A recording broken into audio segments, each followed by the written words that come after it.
മുത്തുമണീസ്, എൻ്റെ പുതിയൊരു വീഡിയോയിലേക്ക് എല്ലാവർക്കും സ്വാഗതം. ഇന്ന് അമൃതം പൊടി വെച്ചിട്ട് നല്ലൊരു ഹൽവയുടെ റെസിപ്പിയാണ് കേട്ടോ കാണിക്കാൻ വേണ്ടി പോകുന്നത്. അമൃതം പൊടി കഴിക്കാത്ത ആരെങ്കിലും ഉണ്ടെങ്കിൽ ഇതുപോലെ ഒന്ന് ഉണ്ടാക്കി നോക്ക്, എന്തായാലും കഴിച്ചു പോകും കേട്ടോ. അപ്പോൾ ഇതെങ്ങനെയാണ് ഉണ്ടാക്കാമെന്ന് നോക്കാം. അതിന് വേണ്ടിയിട്ട് അമൃതം പൊടി എടുത്തിട്ടുണ്ട്, പിന്നെ ഒരു കപ്പ് തേങ്ങ എടുത്തിട്ടുണ്ട്, 2 അച്ച് ശർക്കര ഉരുക്കിയിട്ട് പാനിയാക്കി എടുത്തിട്ടുണ്ട്, പിന്നെ കുറച്ച് കാഷ്യൂനട്ട് എടുത്തിട്ടുണ്ട്. ഇത് ഓപ്ഷനിലാണ് കേട്ടോ, ഇത് കയ്യിലുള്ളവർ ഇട്ട് കൊടുത്തോളുണ്ട്. അപ്പോൾ ഇടയ്ക്കൊന്ന് കടിക്കുമ്പോൾ ഒരു രസമാവും. പിന്നെ 1 സ്പൂൺ ഏലക്കാപ്പൊടിയും കൂടി എടുത്തിട്ടുണ്ട് കേട്ടോ. ഇനി ഒരു മിക്സിയുടെ ജാറിലേക്ക് ഞാൻ ഈ തേങ്ങ എല്ലാം ഇട്ട് കൊടുക്കുകയാണ്. ചെറു ചൂടുള്ള 2 കപ്പ് വെള്ളമാണ് കേട്ടോ ഒഴിച്ച് കൊടുക്കുന്നത്. 1.5 കപ്പ് അമൃതം പൊടിക്ക് 2 കപ്പ് വെള്ളം എന്ന കണക്കിലാണ് എടുക്കേണ്ടത്. വെള്ളം കൂടി പോയി കഴിഞ്ഞിട്ടുണ്ടെങ്കിൽ പിന്നെ വിചാരിച്ച മാതിരി കിട്ടില്ല. തേങ്ങാപ്പാൽ സെപ്പറേറ്റ് ചെയ്ത് മാറ്റി വെച്ചിട്ടുണ്ട്. ഇനി ഈ തേങ്ങാപ്പാലിലേക്ക് അമൃതം പൊടി കുറേശ്ശെ ഇട്ട് കൊടുക്കുകയാണ്. ഒറ്റയടിക്ക് എല്ലാം കൂടി ചേർത്ത് കൊടുക്കരുത്. കുറേശ്ശെ ഇട്ടിട്ട് ഒരു സ്പൂണോ ഫോർക്കോ എന്തെങ്കിലും വെച്ചിട്ട് ഇങ്ങനെ ഇളക്കി കൊടുക്കണം. ഒട്ടും തന്നെ കട്ടകളൊന്നും ഇല്ലാതെ കിട്ടണം. ഇങ്ങനെ കുറേശ്ശെ ഇട്ട് കൊടുത്തിട്ട് വേണം അങ്ങനെ ഇളക്കിയെടുക്കാൻ. ഞാനിപ്പോൾ ഇതാ മുഴുവനായിട്ട് അമൃതം പൊടി ഇപ്പോൾ ചേർത്ത് കൊടുത്തിട്ടുണ്ട്. 3 സ്റ്റെപ്പായിട്ടാണ് കേട്ടോ ഞാൻ ചേർത്ത് കൊടുത്തിട്ടുള്ളത്. എന്നിട്ട് ഒട്ടും തന്നെ കട്ടയില്ലാണ്ട് ഇങ്ങനെ ഇളക്കി എടുത്തിട്ട് അതൊന്ന് അരിച്ചെടുക്കണം. അതിന് വേണ്ടിയിട്ട് ഞാനിവിടെ ഒരു അരിപ്പ വെച്ച് കൊടുത്തിട്ടുണ്ട്. ഇനി ഈ അമൃതം പൊടിയുടെ മിക്സ് ഞാൻ അതിൽ ഒഴിച്ചു കൊടുക്കുകയാണ്. അവസാനം വരുന്ന ആ കുറച്ച് അമൃതം പൊടിയുടെ ആ ഒരു ബാക്കി അത് നമുക്ക് ആവശ്യമില്ല കേട്ടോ, അത് കളയാം.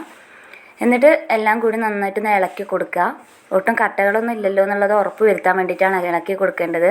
ഇനി ഒരു പാന് ചൂടാകാൻ വേണ്ടി വെച്ചിട്ടുണ്ട്, അതിലേക്ക് ഈ മിക്സ് ഒഴിച്ചു കൊടുക്കുക കേട്ടോ. തീ ഒരിക്കലും കൂട്ടി വെക്കരുത്. തീ നന്നായി കുറച്ച് വെച്ചിട്ട് വേണം ഇത് ഒഴിച്ചു കൊടുക്കാൻ വേണ്ടിയിട്ട്. എന്നിട്ട് ഇങ്ങനെ ഇളക്കിക്കൊണ്ടേ ഇരിക്കുക. പെട്ടെന്ന് തന്നെ കുറുകി കിട്ടും കേട്ടോ. ഒരു 1-2 മിനിറ്റ് ആകുമ്പോഴത്തേന് തന്നെ വേഗം കുറുകി കിട്ടിയിട്ടുണ്ട്.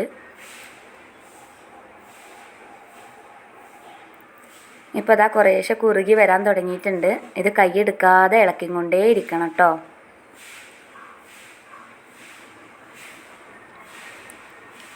ഇപ്പോൾ അതാ ഒന്നും കൂടിയും കുറുകി കിട്ടിയിട്ടുണ്ട്. അത്യാവശ്യം നന്നായി കുറുകിയിട്ട് പാനിൽ നിന്ന് നല്ല വിട്ട് വരുന്ന രൂപത്തിൽ വേണം നമുക്ക് കിട്ടാൻ വേണ്ടിയിട്ട്. ഇനി ഇതിലേക്ക് എടുത്ത് വെച്ചിട്ടുള്ള ശർക്കരപ്പാനി ചേർത്ത് കൊടുക്കുക. ശർക്കരപ്പാനി ചേർത്തിട്ടുണ്ടെങ്കിൽ അത് ചെറുതായിട്ടൊന്ന് കട്ട പിടിക്കണമായി തോന്നും. അത് കുഴപ്പമൊന്നുമില്ല. അത് നമുക്ക് ചട്ടക്ക് എന്തെങ്കിലും വെച്ചിട്ട് ഇങ്ങനെ പതുക്കെ ഇങ്ങനെ ഇളക്കി കൊടുത്താൽ മതി, അത് ശരിയായിക്കോളും. കൈ എടുക്കാതെ ഇങ്ങനെ ഇളക്കിക്കൊണ്ടിരിക്കണം. ഇപ്പോൾ അതൊക്കെ നല്ല ഇതിൻ്റെ കൂടെ മിക്സായിട്ട് വന്നിട്ടുണ്ട്. ശർക്കരപ്പാനിയും അമൃതം പൊടിയും എല്ലാം നന്നായിട്ട് മിക്സായി കിട്ടിയിട്ടുണ്ട്. ഇനി ഇതിലേക്ക് മധുരം ബാലൻസ് ചെയ്യാൻ വേണ്ടിയിട്ട് ഒരു നുള്ളു ഉപ്പ് ഇട്ട് കൊടുക്കുന്നുണ്ട്. ഉപ്പും കൂടി ചേർത്തതിന് ശേഷം വീണ്ടും ഇളക്കി കൊടുക്കുക.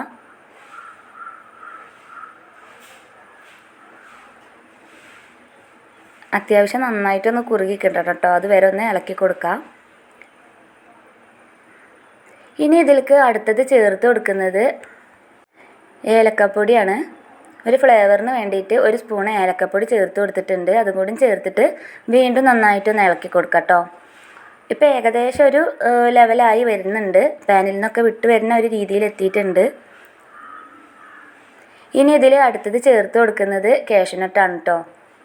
അത് ഇടയ്ക്കൊക്കെ ഹലുവ ആകുമ്പോൾ ഇടയ്ക്കൊക്കെ ഒന്ന് കടിക്കുമ്പോൾ ഒരു രസമാവും. അതിന് വേണ്ടിയിട്ടാണ് കാഷ്യൂനട്ട് ചേർത്ത് കൊടുത്തിട്ടുള്ളത്. ഇപ്പോൾ അതാ ഏകദേശം ഇവിടെ ലെവലായി കിട്ടിയിട്ടുണ്ട്. ഈ ചട്ടകത്തിൻ്റെ മുകളിൽ നിന്നൊക്കെ ഒട്ടിപ്പിടിക്കുന്ന ഒരു പരിവുണ്ട്, അതൊന്ന് വിട്ട് കിട്ടണ വരെ ഇളക്കി കൊടുക്കാം കേട്ടോ.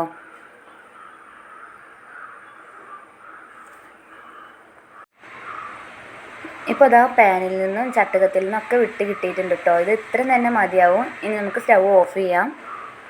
ഏത് പാത്രത്തിലാണോ ഇത് സെറ്റ് ചെയ്യാൻ ഉദ്ദേശിച്ചിട്ടുള്ളത് ആദ്യം തന്നെ അതൊന്ന് ഗ്രീസ് ചെയ്ത് വെക്കണം കേട്ടോ. ഞാനതിൽ കുറച്ച് നെയ്യ് പരത്തിയിട്ട് വെച്ച് കൊടുത്തിട്ടുണ്ട്. ഇതിലേക്ക് ഈ ഒരു ഹൽവയുടെ കൂട്ട് ഇട്ട് കൊടുക്കുകയാണ്. എന്നിട്ടൊന്ന് ലെവൽ ചെയ്ത് കൊടുക്കുന്നുണ്ട് ചട്ടുകം വെച്ചിട്ട്. ഇത് ലെവൽ ചെയ്തതിന് ശേഷം നന്നായിട്ട് ചൂടൊക്കെ പോയി തണുത്തതിന് ശേഷം നമുക്ക് കട്ട് ചെയ്തിട്ട് ഉപയോഗിക്കാവുന്നതാണ്. അപ്പോൾ നമ്മുടെ ഹൽവ ഇവിടെ തയ്യാറായിട്ടുണ്ട്.